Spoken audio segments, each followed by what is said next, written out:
Wel, bore da bawb. Un adnod i ddechrau, jyst un adnod i ddechrau i ganolbwyntio arni, i trio meddwl am beth ni'n mynd i siarad amdano fe nes ymlaen yn yr Oedfa.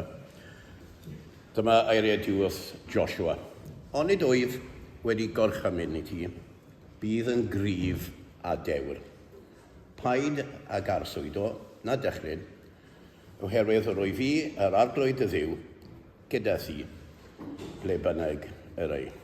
Ac i ni diolch i ddiw am atgoffa ni a fod i gyda ni bob amser. I ni dechrau y bore yma wedyn gyda yr emyn cyntaf. Dyma gariad pwy a'i treitha yn chwiliadwy ydyw ef. Dyma gariad i'w ddymderoedd beth ni threiddia nef i nef. Diolch, Sean.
Daw'r darlleniad bore yma o'r 5 bennod o llyfr yr Actau a dechrau i ddarllen yn adnod 17 hyd at diwedd y bennod, sef adnod 42.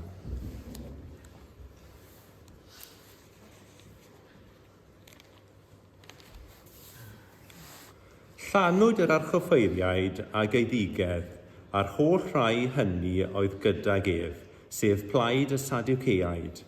Cymyrasai afael yn yr apostolion a'i roi mewn dalfa cyhoeddus. Ond yn ystod y nos, agorodd angel yr arglwydd rysau'r carchar a dod â hwy allan. A dywedodd, ewch, safwch yn y deml a llefarwch wrth y bobl pob peth ynglŷn â'r bywyd hwn. Wedi iddy'n glywed hyn, aethant ar doriad dydd i mewn i'r deml a dechreuasant ddysgu. Wedi'r archoffeiriaid a rai oedd gydag ef gyrraedd, galwasant ynghyd y Sanhedrin, sef Senedd Gyflawn Cenedl Israel, ac anfonasant i'r carchar i gyrchu'r apostolion. Ond ni chafodd y swyddogion a ddaeth yno hyd iddynt yn y carchar. Daethant yn ei holau a adrodd. Cawsom y carchar wedi ei gloi yn gwbl ddiogel a'r gwylwyr yn sefyll wrth y drysau, ond wedi agor ni chawsom neb oddi mewn, a phan glywodd prif swyddog gwarchodlu'r deml a prif offeiriad y geiriau hyn, yr oedd mewn penbleth yn ei cylch. Beth allai hyn ei olygu? Ond daeth rhywun a dweud wrthynt, y mae'r dynion arroesoch yn y carchar yn sefyll yn y deml ac yn dysgu'r bobl. Yna aeth y swyddog gyda'r filwyr i'w nôl, ond heb drais, am ei bod yn ofni cael ei llabyddio gan y bobl. Wedi dod â hwy yno, gwnaethant iddy'n sefyll ger bron y Sanhedrin. Holodd yr archoffeiriaid hwy a dweud, roesom o'r chymyn pendant i chwi beidio a dysgu yn enw hwn.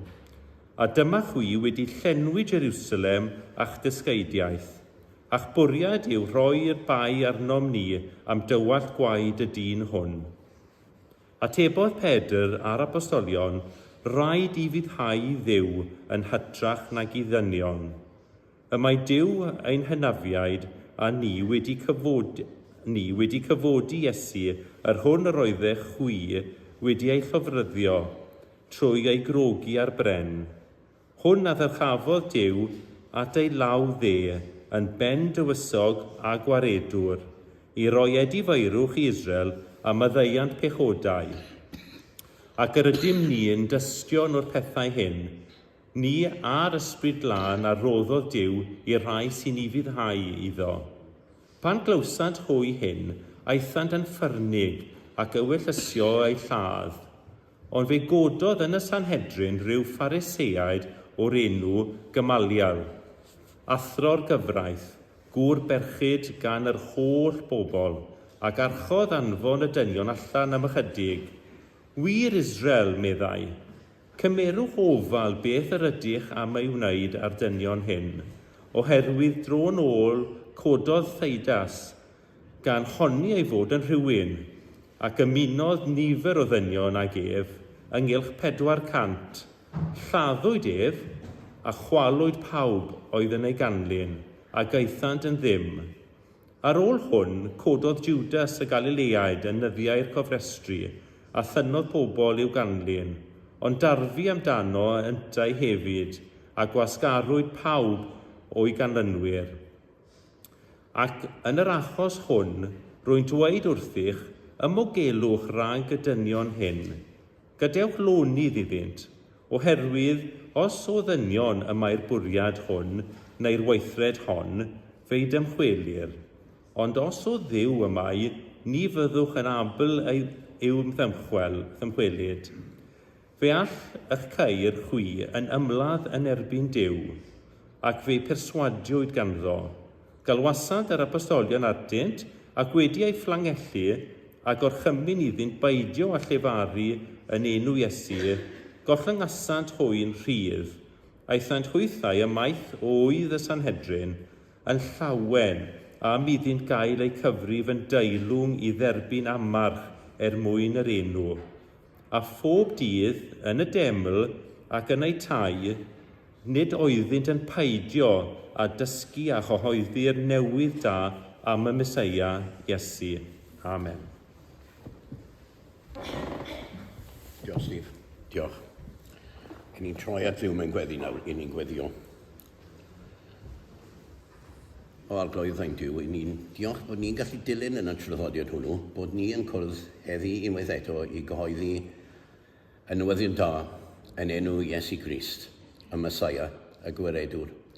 Ac yn ni'n cyhoeddi y bore yma arglwydd gan ddiolch i ti am dy ras a nerth i wneud hynny, y Crist atgyfodedig, y Crist sydd wedi atgyfodi oddi wrth y beirw. Ac yn ni diolch arglwydd bod ni'n byw nawr yn y cyfnod yna rhwng atgyfodiad yr arglwydd Iesu a'r dydd pan ddaw e eto, i'n cyrchu ni i fod ato ef unwaith eto. Ac yn ni diolch i ti arglwydd am hynny.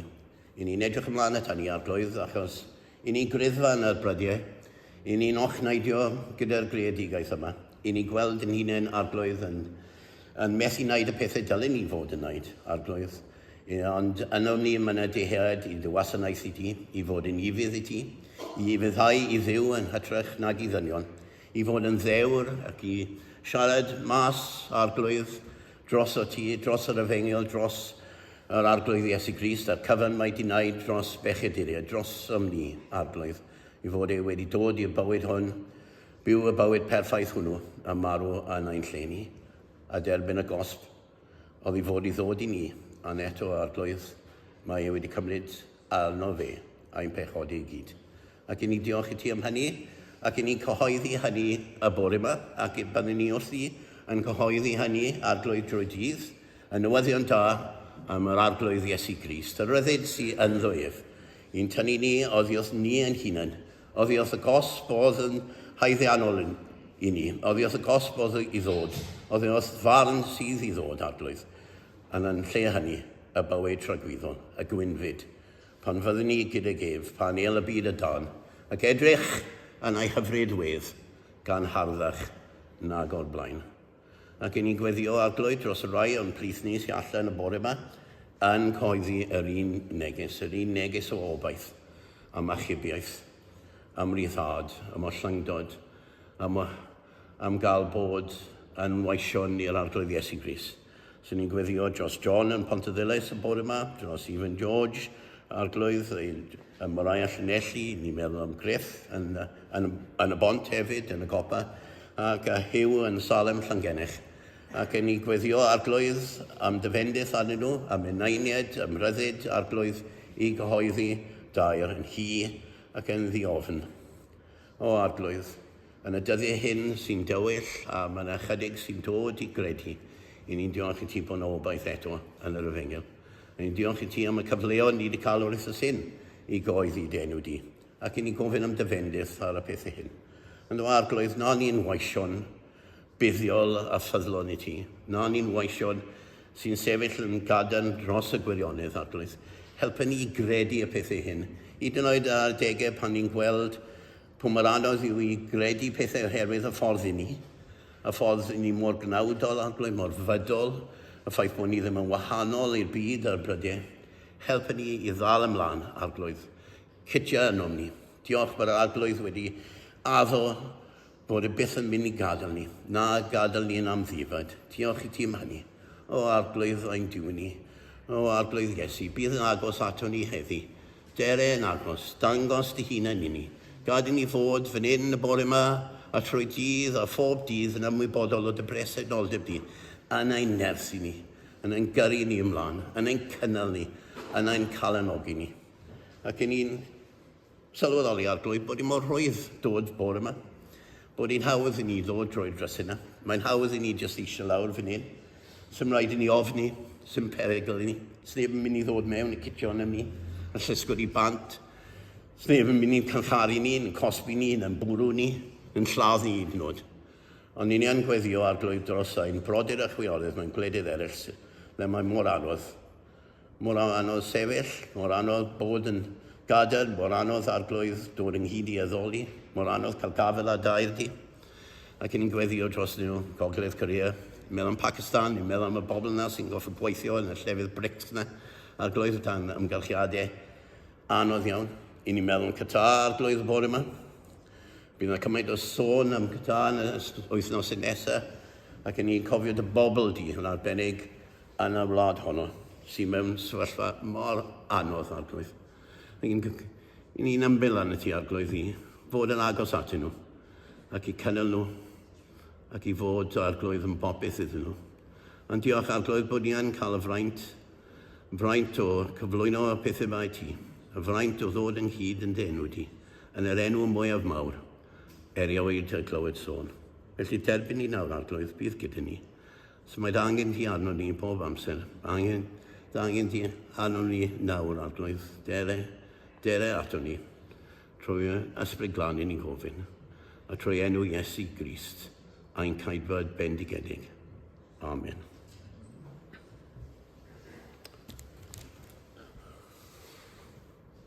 Are you brave? Are you brave? Are you brave people? What is a brave person, do you think? Or should I turn around and say, what makes you scared? Spiders? Scared of spiders? No. Snakes?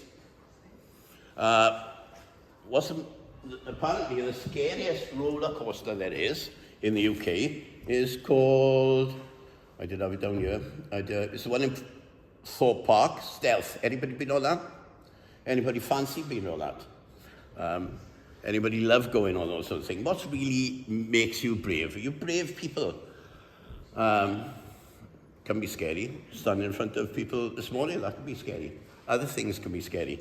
I want to talk this morning about someone who was really brave. And there's a picture of him coming up now, hopefully. That's a brave person. That is a brave person. Anybody know who that brave person is? Anybody name him?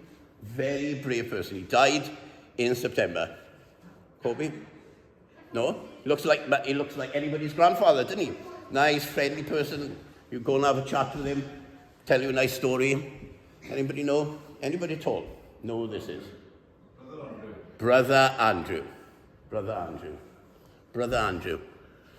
And Brother Andrew died this September. Anybody know anything about Brother Andrew? And Brother Andrew is responsible for establishing what we call Open Doors, what they call Open Doors, the organisation that helps Christians in countries where it's really difficult to be a Christian. Brother Andrew. And Brother Andrew, in the 50s, went to Poland, which was part of the Soviet bloc at the time, part of where it was difficult to be a Christian, and saw how hard it was for people to be believers in that country. And in particular, how difficult it was for people to have Bibles. So what did he do? He started smuggling Bibles. And he started going across the borders of different countries in this car. I don't know how good the picture is, but you can just about see in his Volkswagen Beetle. He would load the Volkswagen Beetle up with Bibles and go across the borders. And of course, he wasn't supposed to do that. Here he was, obeying God rather than man. He wasn't supposed to take in that not very smart car, but there he was, going across the borders with that car filled up. And he tells the story of once about crossing one border, I think it was into Romania, and there you could see that they were searching every car. And they weren't just opening the boots, opening doors and have a quick look. They were pulling the cars apart. They were going into the boot, they were going into the passenger seat, under the passenger seat, taking everything out. And he thought they're bound to find the Bibles. And what's he going to say? I can't lie, I can't tell them I haven't got any Bibles. So he put the Bibles on the back seat. He put the Bibles on the back seat. And as he got near the border, the guard just glanced into the car and waved him past. And he knew that God was with him. At another time, he says, he was there for 2 hours. And the car was being searched, and they still didn't find the Bibles. The Bibles were in the car. They searched every part of the car, and somehow they couldn't find the Bibles. And Brother Andrew was brave. He knew he risks everything. He risked his life just to take those Bibles to people who couldn't get hold of them. And Open Doors, in one night, took 1 million Bibles into China. They had a massive operation, landed on a beach in China, and took 1 million Bibles in. So we're very grateful to someone who was brave, who can stand for the gospel, stand for Jesus. Do you know what the scariest thing is? What is the scariest thing? The scariest thing is not to obey God. That's the scariest thing. You might think there's loads of scary things in this world, but the scariest thing is not to obey God. And how do we obey God? We obey God, firstly, by believing in him, believing in Jesus Christ, that Jesus Christ came to save you for everything that's bad in you and everything that's bad in the world. So we thank God for Brother Andrew, and we pray that we, like Brother Andrew, can be brave people. Ni'n ganu eto, ail emyn, canu to, yr ail emyn. Dan gysgod croes yr Iesu, mae lle i wella'n clwyf, rhyfeddol yw'r drigaredd, am galwodd fel yr wyf. Diolch, diolch Sion.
Wel, mae pregethau ar lyfr yr actau fel bysys yn ddiweddar.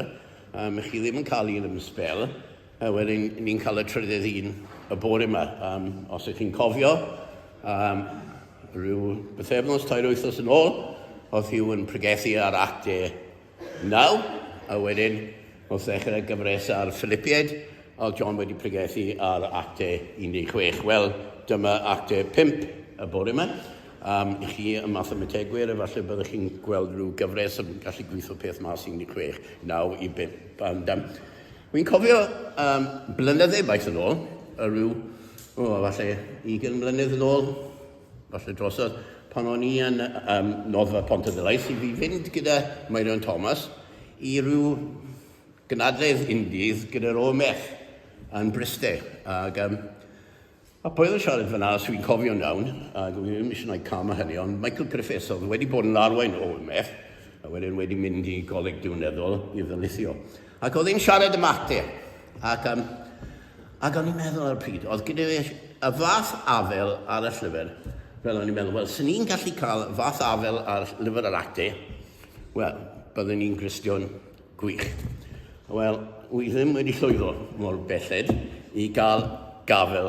Mae lot o bethau yn digwydd yr actau ysau. Mae yna daethau cynadol Paul a popeth arall yn digwydd oll enwau, oll lefydd, a mae'n anodd cael gafel ar y peth, ond mae rhywbeth i gyrchu at y fe i nod. Ond un peth sy'n helpu yw beth sy'n digwydd ar ddechrau Efengylig. Fel ych chi'n gwybod,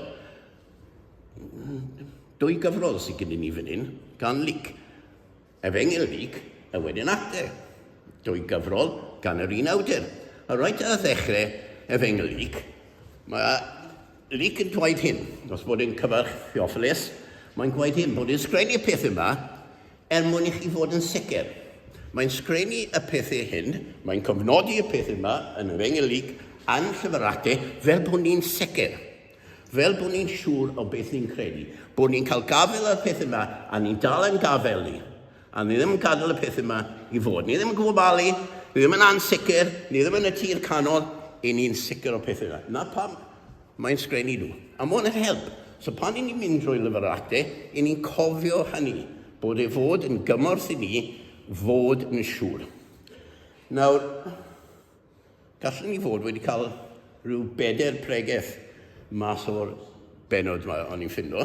Mae yna 4 thema o leia, sef bod yna, os chi'n mynd drwy'r benod yma, chi'n gallu gweld dylanwad llesol ar y fengel. Mae'r fengel yn dod o Daioni. Mae'r fengel yn beth Daionis. Wedyn, ni'n gallu gweld sicrwydd hyder dilynwyr Iesu Grist yn yr efengel, a dyna thema byddai'n siarad amdani fi y bore yma. Wedyn mae'r efengel yn dod â threfn newydd, mae'n chwalu yr hen drefn, a mae'n dod â threfn newydd. A chi'n gweld hynny yn arbennig yn penod 3, a wedyn mae yna bwrpas newydd. Mae'r efengel rhoi pwrpas newydd i bobl. Mae yna bwrpas newydd gyda ni. A chi'n gweld hwnna ddiwedd y benod hyn pan maen nhw'n uchafru yn anrhydedd i derbyn amarch, i ddioddau mwyn Iesu Grist. Maen nhw'n uchafru yn fraint. Ond i ni'n edrych fel fi'n gwaed yn y bore yma, yn y benod hyn ar y sicrwydd sydd gyda ni fel dilynwyr Iesu Grist. Ac fi eisiau sôn am 3 pheth yn arbennig. Anwadalwch yr arweinwyr crefyddol, hyder yr apostolion, a wedyn geiriau doeth Gamaliel. A mae geiriau doeth Gamaliel, mae yna ofynod, mae yna marc cwestiwn ar ôl y teitl yna. Anwadalwch yr arweinwyr. Wel, dyma nhw'n trial eto yn ydw. Maen nhw'n trial eto, maen nhw'n brwydro yn galed i stopo beth sy'n digwydd. A Synedrin hynny yw, yr arweinwyr i ddewau. Maen nhw'n trial rhoi stop o beth yn digwydd fyna yn Jerusalem.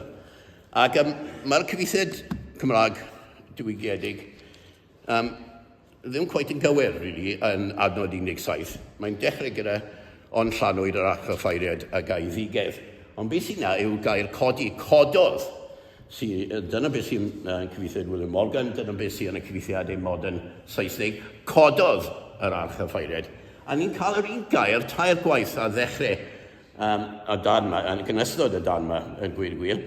A mae'r archoffeiriad yn codi i roi taw ar beth sy'n digwydd, a wedyn i ni'n cael bod dilynwyr Iesu Grist, apostolion, yn goffod sefyll, yr un gair, maen nhw'n gwneud nhw'n sefyll, a wedyn i ni'n cael Gamaliel yn codi. So mae'r codi cyntaf mwyn rhoi stop ar bopeth, mae'r ail mwyn egluro beth sy'n digwydd, a mae'r trydydd un wedyn yn trial barnu, ydy beth sy'n digwydd yn gywir, ydy'n rhywbeth o ddiw neu beidio. A beth mae'r rheolwyr crefyddol eisiau rhoi taw arno, wrth gwrs, yw siarad am Iesu. Siarad am Iesu. As maen nhw wedi gweld y canlyniadau. Pan mae pobl yn siarad am Iesu, a pan mae pobl yn dod i gredu yn Iesu, mae yna bethau yn digwydd. A maen nhw wedi gweld y pethau sy'n digwydd. Mae yna erbyn hyn, mae yna 8,000 o bobl yn credu. Mae yna dros y lle i gyd yn Jerusalem. Mae'r gair wedi lledu, mae'r ddysgaidiaeth wedi lledu drwy Jerusalem. A mae'r bethau llesol yn digwydd. Mae yna bethau da yn digwydd, y gwythu yn digwydd, mae pobl yn cael ei iachau, a mae pobl yn gofalu yn pobl mewn ffordd newydd. A mae pethau, mae gymdeithas yn newid, a maen nhw'n gweld hynny, a mae gyd yn digwydd oherwydd Iesu, a maen nhw eisiau stopo fe. Maen nhw eisiau stopo y pethau da. A mae'n ddiddorol yn dweud bod mae leak yn awdur rhyfeddol o graff. A mae leak yn nodi hyn, chi'n cael y gwahaniaeth rhwng adnod 10 yn penod 4, a adnod 19 yn penod 5. Mae'r arweinydd crefyddol, beth maen nhw'n gwneud? Beth maen nhw'n gwneud gyda'i dwylo? Maen nhw'n rhoi dwylo ar yr apostolion i roi taw arnyn nhw, i stopio nhw. Ond beth oedd yr apostolion yn gwneud? Ond yn rhoi dwylo ar bobl mwyn i iachau nhw. A mae'r gwahaniaeth yn drawiadol. A gwahaniaeth rhwng agwedd yr arweinwyr crefyddol ac agwedd a beth oedd yn digwydd drwy'r eglwys gynnar. Os maen nhw'n meddwl, mae'r apostolion hyn yn anifydd. So maen nhw'n gwrando yn ni. Ni wedi gwaith nhw. Ni wedi gwaith chi. Pidwch pregethu. Pidwch wneud un. Stopiwch chi. Ni yw bobl gyda awdurdod. Ni yw bobl in charge. Stopwch pregethu. Ond beth maen nhw'n gwneud? Maen nhw'n cael ei ymlaen. A maen nhw'n cael ei carcharu. A maen nhw'n cael ei carcharu dwywaith. A wedyn beth sy'n digwydd? Maen nhw'n cael ei rhyddhau. A beth mae'n yn arwydd ond nhw bod chi'n ffili rhoi caiad ar bregethau'r efengil. Byddwch chi byth yn gallu rhoi caiad ar bregethau'r efengil. Byddwch chi byth yn gallu stopo fe. Byddwch chi byth yn gallu atal e. Byddwch chi byth yn gallu rhoi terfyn arno e. Hynny yw, maen nhw'n cael ei rhyddhau. Mae angel yr arglwydd yn dod yn y le maen nhw, dan eu trwynau, yn y deml, 6:00 y bore, yn pregethu, a dyn nhw ddim sylweddoli beth sydd wedi digwydd. Chi'n ffili rhoi stop arno fe. A bydd neb yn gallu rhoi stop arno fe. A dyna'n cred ni, a dyna beth ni'n credu, fydd neb yn gallu rhoi stop. Mae'n edrych yn dywyll yn Cymru, mae'n edrych yn anodd yn Cymru, ond fydd neb yn gallu rhoi stop. A maen nhw'n coeddi'r gael gweithio pawb a phopeth. Fi'n goffa cael hwn yn mewn ar hyn o bryd. Wedi addol hawel byddwn i'n siŵr cael hwn mewn o bregeth gweithio pawb a phopeth. Maen nhw'n bregethu'r gael. A mae yna fymentum erythrol fan hyn. A beth sy'n ddiddorol fan hyn, falle bod chi ddim yn meddwl bod yn ddiddorol, mae'n drawiadol, yw bod Luc yn tynnu sylw at gyflwr yr arweinwyr crefyddol. Maen nhw dros y lle gyd. Maen nhw'n cael mood swings. Maen nhw ar y dechrau, ni'n cael y ffaith bod nhw eiddigeddus. Maen nhw'n genfigenus. A wedyn, ni'n gweld nes ymlaen, bod nhw mewn penbleth. A wedyn, nes ymlaen, maen nhw'n ofni. A nod 26. A wedyn ar y diwedd, maen nhw'n gwylltio. Mae'r adnod yn gwaed, adnod 3 sorry. Maen nhw'n mynd yn ffynnig ac ewyllysio i lladd. Maen nhw'n mynd yn ffynnig. Mood swings. Maen nhw'n dros y lle gyd. A maen nhw'n mynd drwy'r ystod eang yma o daimladau wrth feddwl o rai sy'n pregethu enw Iesu Grist. Na'n ymateb. A mae mewn gwrthwyr gyferbyniad yn dweud. Mae'n hollol gros i siwp mae'r apostolion.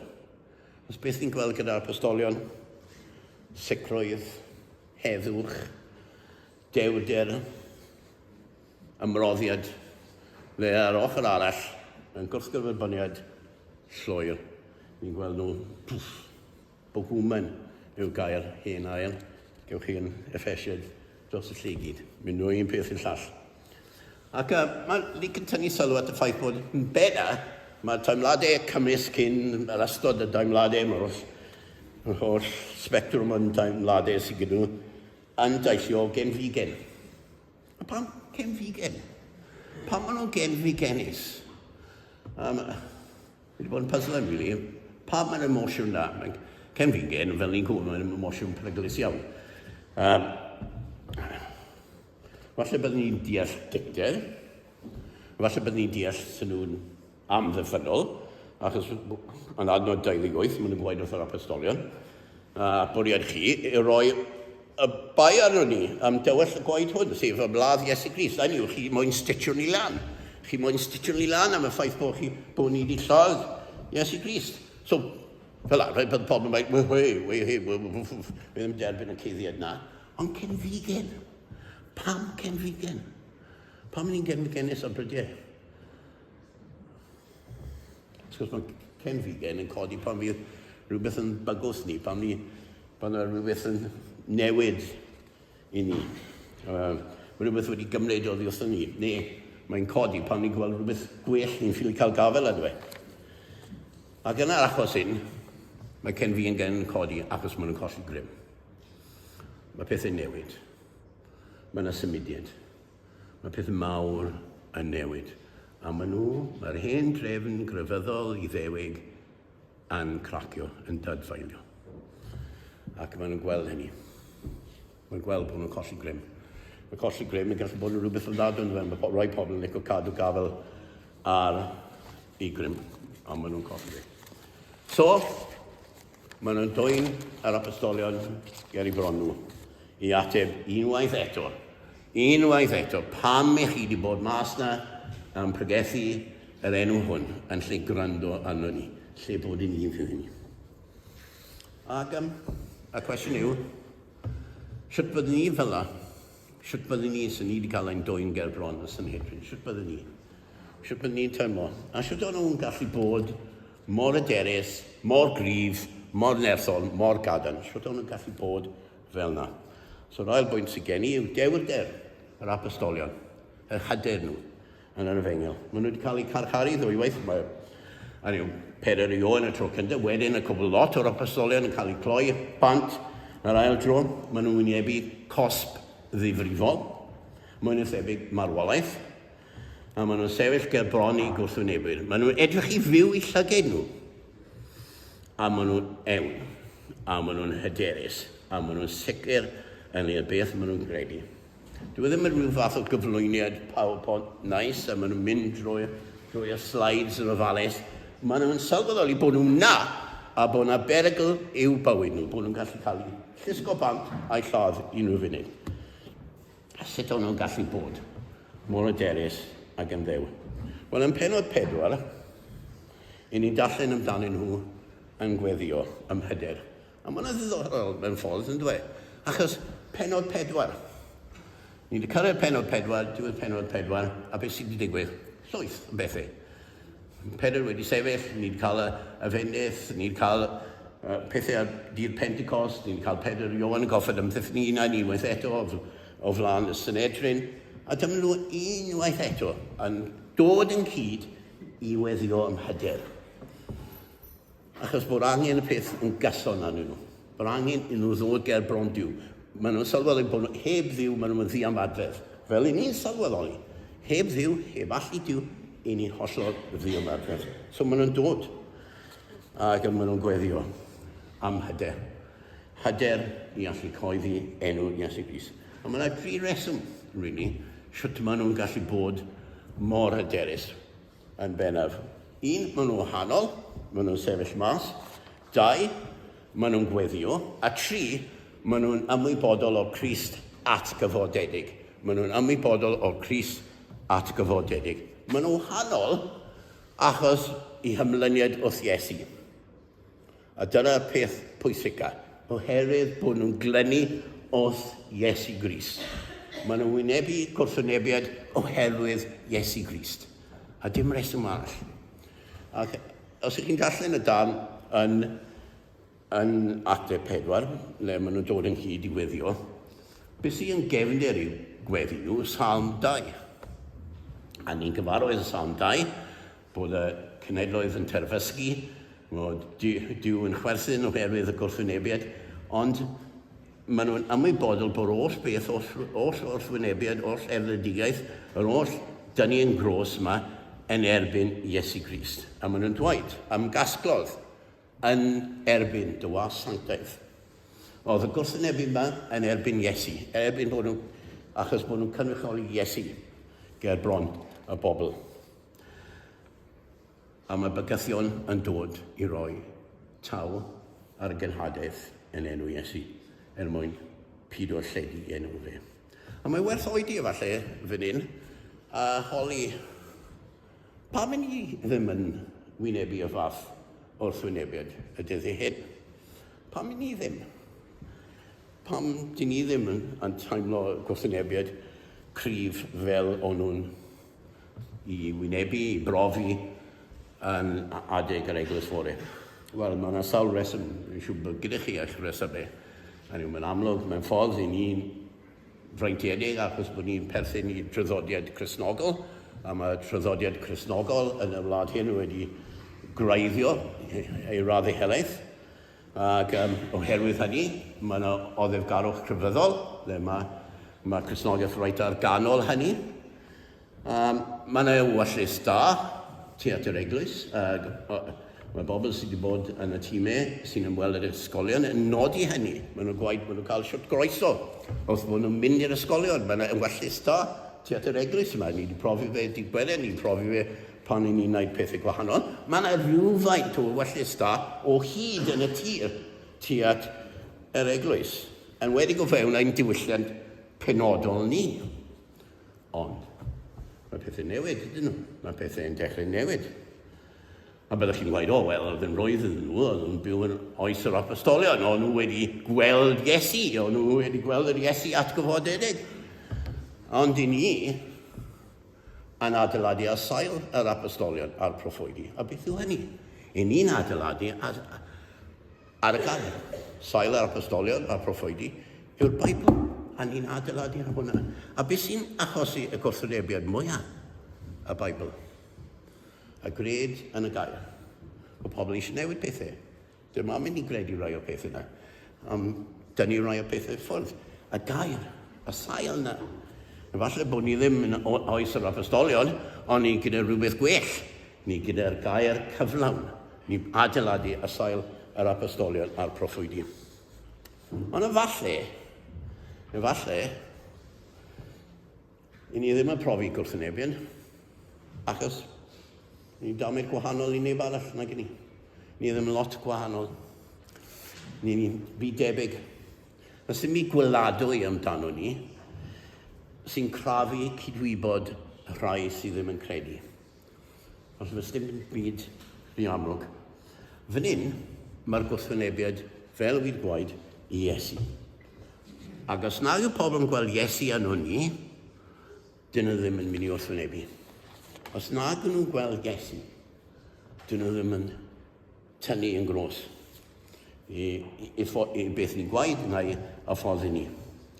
Chi'n sylwi yn y darn yma, bod nhw, yr arweinwyr crefyddol, y Sanhedrin, y Sadwceaid yn arbennig, yn pallu dweud enw Iesu. Maen nhw'n pallu. Fel sefyd wrthyn nhw. Dyn nhw ddim yn gallu dweud enw Iesu. Yn yr enw hwn, maen nhw'n gweud. Yr enw hwn, pob bynnag yw e. Dyn nhw ddim yn gallu enw Iesu. A mae'r apostolion yn dod. A rhoi glatch ar ganol beth sydd gyda nhw ddweud yw enw Iesu.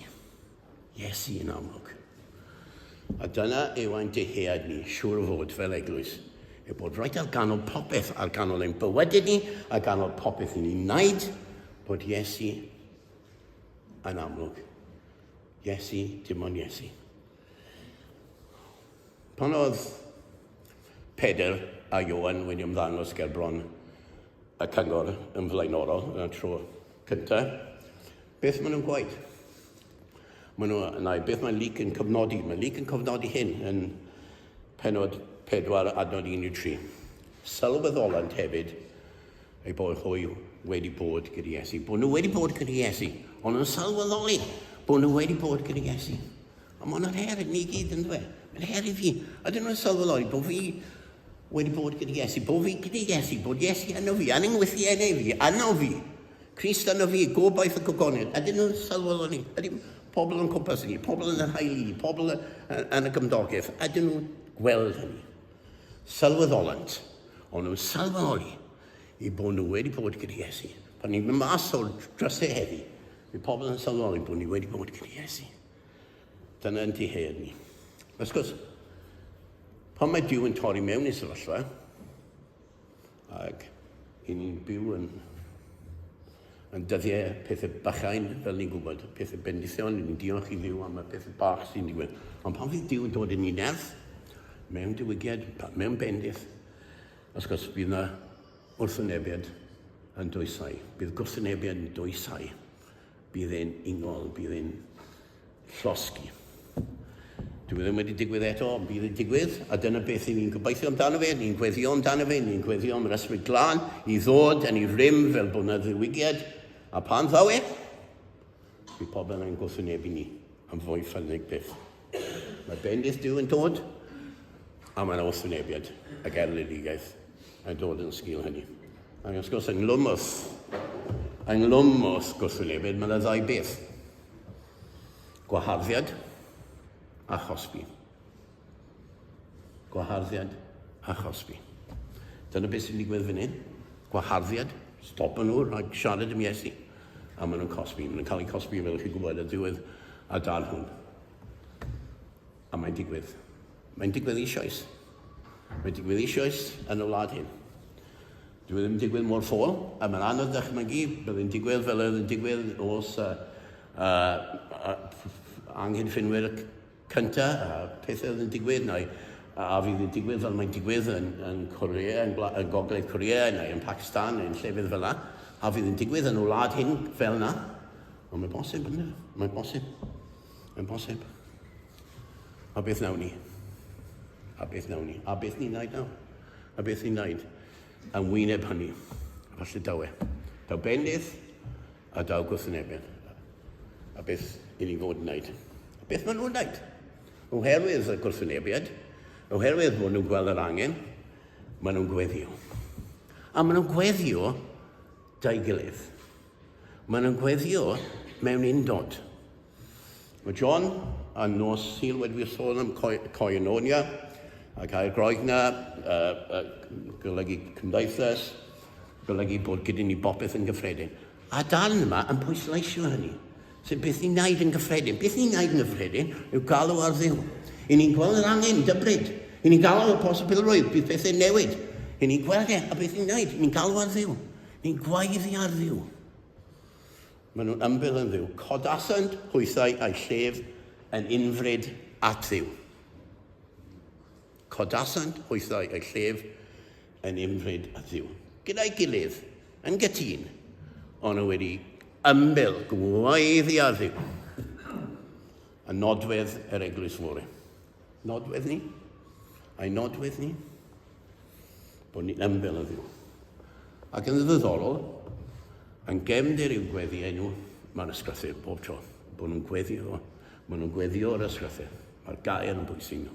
Maen nhw'n ymwybodol o'r gair, a maen nhw'n gweddio hynny. A canlyniad, bod nhw'n llyfaru gair Duw yn hi. Ac hefyd, mae gyda nhw ymwybyddiaeth o Crist at gyfodedig. Yn adnod 33 yn 44 eto, mae'n gweud hyn, a nerth mawr yr oedd ei tystiolaeth am atgyfodiad arglwydd Iesu, a gras mawr oedd arnynt oll. Gras mawr oedd arnynt oll, a oedd pobl yn gallu gweld Dioni'r Efengyl. Ond oedd ei tystiolaeth atgyfodiad yr arglwydd Iesu, ac oedd hyn yn peri tri pheth.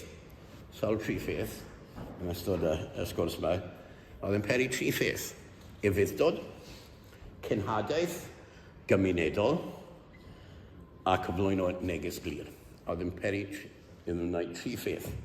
Ufuddod, cenhadaeth gymunedol, wrth gymunedol dwi'n meddwl bod yn y gymuned, mae'n meddwl bod y gymuned yn un yn ei cenhadaeth i'r bobl tu allan, yn undod. A maen nhw'n cyflwyno neges glir. Ufuddod. Oherwydd y Crist atgyfodedig, oherwydd y perthynas y Iesu wedi atgyfodio wrth y maelw, maen nhw'n deall bellach perthynas meistr a gwas. Perthynas meistr a gwas. Maen nhw'n sylweddol bod nhw'n weision i'r Duw byw, i'r Iesu byw. A na pam ni'n cael nhw, beth maen nhw'n gweud? Bod nhw'n goffod. Mae goffod, dim dewis. Maen nhw'n goffod i fyddhau i Dduw. Maen nhw'n deall y berthynas na.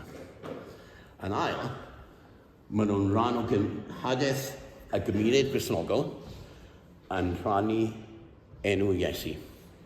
A maen nhw'n tystio i farwolaeth ac atgyfodiad Iesu a'i ddarchafiad e. Ddiddorol, fi'n gweud diddorol, falle bod chi'n meddwl bod diddorol. Oedd gyda fi ddalaethydd yn y coleg yn hanes Cymru, a ddim os yn gweud, mae'n ddiddorol. Pa mae hyn yn ddiddorol meddwl chi? Byddwch chi'n meddwl, na, dwi ddim yn ddiddorol pan oedd castell Aberystwyth yn costi 10,000 i adeiladu rhywbeth yna. Ond, sy'n ni yna, ger bron y Synedrin, ac o'n i newydd cael ein rhyddhau o'r carchar gan Angel a'r Arglwydd yn wirthiol, a gallu troi lan yn y deml yn gynnal yn y bore, a pregethu enw Iesu Grist. Beth o'n i'n gweud? Mae barn fod yn wir, boes. Pidwch am dim byd. Dyma ni, dan eich trwynau, bron y bod, chi eisiau gweud dan eich trwynau sacas, ni wedi cael ein rhyddhau. Ni wedi cael dod fan hyn. O chi'n meddwl bod ni'n dal yn y carchar, yn y leon ni, yn y deml. All amser, all the time. O chi'n meddwl bod ni'n dal yn gaeth, a ni yma. A dyna beth o'n i'n sôn amdano fe. A pethau nas oedd wedi digwydd i fi. Ffordd o Duw wedi gweithio. Ond dyn nhw ddim. Dyn nhw ddim. Yn y neges gryno, gadarn, glir yma, sydd gyda ni fan hyn, a mae rhywun yn gweud, ar y Efengyl yn ei chrynswyth, maen nhw'n sôn am Iesu. Mae eu tystiolaeth nhw bob amser i farwolaeth ac atgyfodiad yr arglwydd Iesu Grist. A'i ddyfodiad. Ac yn pli gyda neges yna, maen nhw'n cynnwyd y neges glir. Mae nhw'n sôn am gwaith y drindod. Mae'n ddiddorol. Sut mae gwaith yma'n mynd i bara? Sut ni'n gwybod bod y gwaith yma'n mynd i bara? Cwestiwn gymalion. Oherwydd bod y drindod ar waith. Edrychwch yn y tad a'r mab ar ysbrydlo. Ond maen nhw'n sôn hefyd am drefn a chybiaeth, a gyfrifoldeb a eogrwydd dynion, ond bob amser maen nhw'n cyfeirio pobl at Iesu. A dyma tro cyntaf yn yr actau i'r gair gwaredwr cael ei ddefnyddio. Tro cyntaf. Ti allan i'r Efengylau, a tro cyntaf ni'n cael y gair gwaredwr. Gwaredwr. Dyna hanfod a'i neges. Ond mae'r Sanhedrin yn gwylltio, a mae angen Gamaliel i ddod mewn a tywelu pethau. Gamaliel. Trwy'r pwynt, mae'n eith ddoeth Gamaliel, fel wedi si. Bach o cwestiwn, oedd e'n, fel ych chi'n gallu darllen, a fel ych chi'n gwybod yn iawn, oedd e'n Pharisëd, oedd e'n cael ei barchu yn fawr. Dylen ni tegwch sôn am ddoi beth sy'n achosi problemau i rai pobl. Siwr oedd Luc yn gwybod. Siwr oedd Luc yn gwybod o'r beth ein. Os oedd y drysau yn gaeedig, ond nhw'n tu nôl i drysau caeedig, siwr oedd Luc, ni'n gallu bod yn sicr o beth mae Luc wedi sgrennu. Ni'n gallu bod yn sicr os oedd Luc ddim yna. Wel, mae yna sawl reswm yn cael ei gynnig. Oedd Paul, ei hunain yn bresennol, bosib. Mae'n y Sanhedrin. Fel ni'n gwybod. Oedd rhywun wedi dweud rhywbeth wedyn. Mae gyda ni yn y Llywodraeth bresennol. Gweinidog o'r enw Luc Siw, mae'n debyg. Sef yr ysgrifennu cartre. Luc Siw, maen nhw'n gael ei. Os chi wedi gweithio rhywbeth, chi'n gwybod bod pobl wastad gollwng pethau. Maen nhw wastad yn lico pethau, maen nhw'n newyddion wastad. Mae'n digwydd gyda cyfarfod diaconau, dwi'n siŵr fan hyn. Mae pethau yn dod mas. Pethau yn dod mas yn y diwedd. A fi siŵr, bydde ddim wedi bod yn anodd rhywun cydymdeimladol, oedd yn aelod o Sanhedrin, waed wrth rhywun. Mae Luc yn sicr o'i ffeithiau bob tro, i ni'n gallu dibynnu hwnna. Ail beth yw, y boi ffaides yma. Pan oedd Steve yn darllen, mae yna ddoi dyrfasgwr yn cael ei enwi, Ffaides a Judas. Mae pobl yn troi at hanesydd Josephus i wirio pethau, i ni'n gallu ffindo Judas yn iawn, mae'r dyddiad yn cydaro, ond mae'n y broblem gyda Ffaides. Mae'n debyg bod y dyddiad mae Josephus yn rhoi ar ôl y digwyddiad hyn, so siwt mwyn yn gallu cydaro. So mae'r pobl wedi trafod y broblem hyn yn lila ydy hyn yn gallu bod yn wir, oedd Luc yn gallu gwneud y peth yn iawn, oedd e wedi sgrennu peth cofnod y peth yn iawn, mae'n wallau yn cofnodion Josephus, beth bynnag. I ni, os gwrs, yn credu bod Luc yn gywir. Ac mae Luc yn fanol gywir ag ofalus. Ond os diddoreb gyda chi, chi'n gallu darllen gwahanol esboniadau. Os ddim amser gyda fi fynd mewn iddyn nhw, bosib bod mwy nag un Ffaides a bod wedi cymysgu Josephus, dim Luc. Ond dadl Gamaliel nhw, bosib bydd hwn yn digwydd, bosib bydd hwn. Bosib bydd yn ffisl yn mas, bydd yn ffado mas, bosib bydd ddim. Os o ddynion y bwriad hwn a'r weithred hon, fe dymchwelir. Os o ddiw mai, ni fyddwch yn abl i'w ddymchwelyd. So beth fyddi ni? Disgwyl, really, gan Gamaliel yn y sefyllfa yma. Arweinydd doeth, dyn deallus, beth fel chi wedi disgwyl gan fe? Dim byd arall yn bosib iddo fe. Dim sôn fod ni'n Gristion, dyn ni'n gallu gweld bod wedi dod i ffydd, falle bod ni'n gyd yn daimladol, falle bod e ddim. Ond yn trefn Duw, mae'n tywelu y dyfroedd. Ond bydde wedi bod gymaint yn well bydde. So Gamaliel yn siŵr fod, ond dim yn trefn Duw, bydde ni'n meddwl gymaint yn well. So mae Gamaliel wedi dweud, na, mae hwn yn iawn. Mae hwn yn iawn. Mae Gris wedi marw ag atgyfodi. Mae hwn yn iawn. Mae hwn yn iawn. Mae gwirionedd yn mynd. Y broblem fan hyn yw bod Gamaliel ddim yn cyfeirio at y gwirionedd. Mae'n cyfeirio at bethau pragmatau. Bosib, bod yn mynd i ddigwydd, bosib wnaeth ddim. A mae yna bobl grefyddol fyna heddi. Bosib bod chi fyna heddi. Bosib bod e'n iawn, bosib bod e ddim. Ar un o bryd, na fi ochi gyda rhain, na fi droi lan yr ochi gyda rhain. Na fi feddwl bod hyn yn gwyd, yn beth da i gredu ynddo fe. Ond ddim os yn sicr. Ddim yn sicr. Ddim fel yr apostolion. Ddim yn cadarn ac yn sicr yn gwybod y gwir. Dim gymalion. Rhywbeth yn y canol oedd gyda fe ynddo fe. Rhyw fath o safbwynt canol ffordd. A pefnos tair wythnos yn ôl oedd erthygl o wefan y BBC gan Chris Mason. Chris Mason yn gohebydd gwleidyddol y BBC, fel ych chi'n gwybod, yn Lloegr. A dyma fe yn gwaith hyn. A dwi'n ddim yn bwynt gwleidyddol, os gwrs, mae'n just y dyfyniad. Welcome to life, mae Chris Mason yn gwaith. Under the don't know yet government. Welcome to life under the don't know yet government. O dyna gymalau. Welcome to life under the don't know yet religion. Bosib bod yn wir, bosib bod yn ddim. A na falle na le chi. A weithiau, un i gyd fyna weithiau, yn gymalu. Gymalu al y gymalwr, fi'n meddwl amdano fe. Mae'n gymalu. Ond, mae yna graciau. Mae yna graciau yn y gwrthwynebiad. A mae Duw yn aml iawn am peri bod yna graciau yn y gwrthwynebiad. Mae yna rhaniadau. Mae gymalu yn perthyn i'r Pharisëed. Dwi ddim mor gandrell ag y Sadwceaid. Ac maen nhw'n yn y diwedd yn cael eu perswadio gan Gamaliel. A bod y diweddglo ddim yn un gwych a chyflaes a hwylus. Achos maen nhw'n cael eu fflangellu 39 weithiau. Bod nhw'n gwneud tair gwaith i'r cefn, unwaith i'r ffrant yn aml iawn. Bydde esgyn pobl yn cael eu dinoethi oherwydd bod y croen yn cael ei dynnu ffwrdd yn llwyr. So diweddglo ddim mor rwydd hynny. Ond mae'n ddiddorol yn dweud, ewch chi drwy hanes, a yn aml iawn, mae wedi digwydd cael comunyddiaeth, mae yna graciau yn ymddangos. Mae yna graciau yn ymddangos. Mae Duw fel sy'n ein trefn rhagluniaeth yn peri bod yna wahaniaethau yn digwydd hyd yn oed yn y rhai sy'n gwrthwynebu'r efengyl. Mae'n digwydd ar un o bryd. Amlith garfan LGBTQ+. Dyn nhw ddim yn siarad ag un llais. Dyn nhw ddim, dim un llais.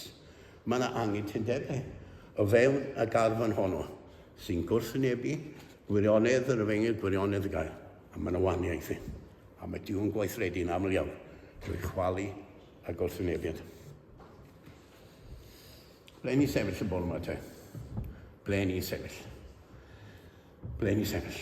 Ydyn ni sefyll gyda Gamaliel, ganol ffordd, bosib bod ein i gyd wir? Ydyn ni chael anodd i fod mor sicr a chadarn yr apostolion? Os gyda ni afel sicr ar y pethau hyn, ar y gwirionedd hyn? Beth oedd yn rili yn peri bod yr apostolion gallu siarad gyda'r fath hyder? Yn sylfaenol, achos bod nhw yn geiriau Hebreaid 12:2, maen nhw'n cadw i golwg ar Iesu. Awdur a pherffaethau'r ffydd, mwyn y llywenydd o'i flan, fe o ddefodd y groes, heb ddiffygio. A dyna ni. Efe dyna ni? Dyna ni? Efe dyna ni? Dyna chi? Dyna fi? Oherwydd y llywenydd. Beth oedd y llywenydd hwnnw? Y llywenydd o fod nifydd i ddiw. O fod i nifydd i ddiw. Oedd e'n gwybod bod wedi cyflawni ewyllus Duw, bod wedi bod nifydd Duw. Dyna llywenydd, mae'r llywenydd na'n dod pan i nifydd i alwad Duw. So mae yna safiad cadarn dros Iesu. Ond mae yna gyfle ni wneud y safiad cadarn dros Iesu. I ni gallu gweddio gyda'n gilydd, i ni gallu bod ni'n gweddio yn ymbyl ar Dduw, yn wyneb y gwrthwynebiad y ddaw. A sydd yna. Ac i ni gallu bod yn rhan o'r gynhadaeth gymunol yr eglwys hon. Mwyn i enw. Amen. Rydyn ni'n gorffen trwy ganu o Iesu bendigedig, unig gwmni fenaid gwan, ym mhob adfyd a thrallodion, dal fy ysbryd, lles i'r lan. Diolch.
Arglwydd, diolch I ti am Iesu sy'n dal y pwysau I gyd.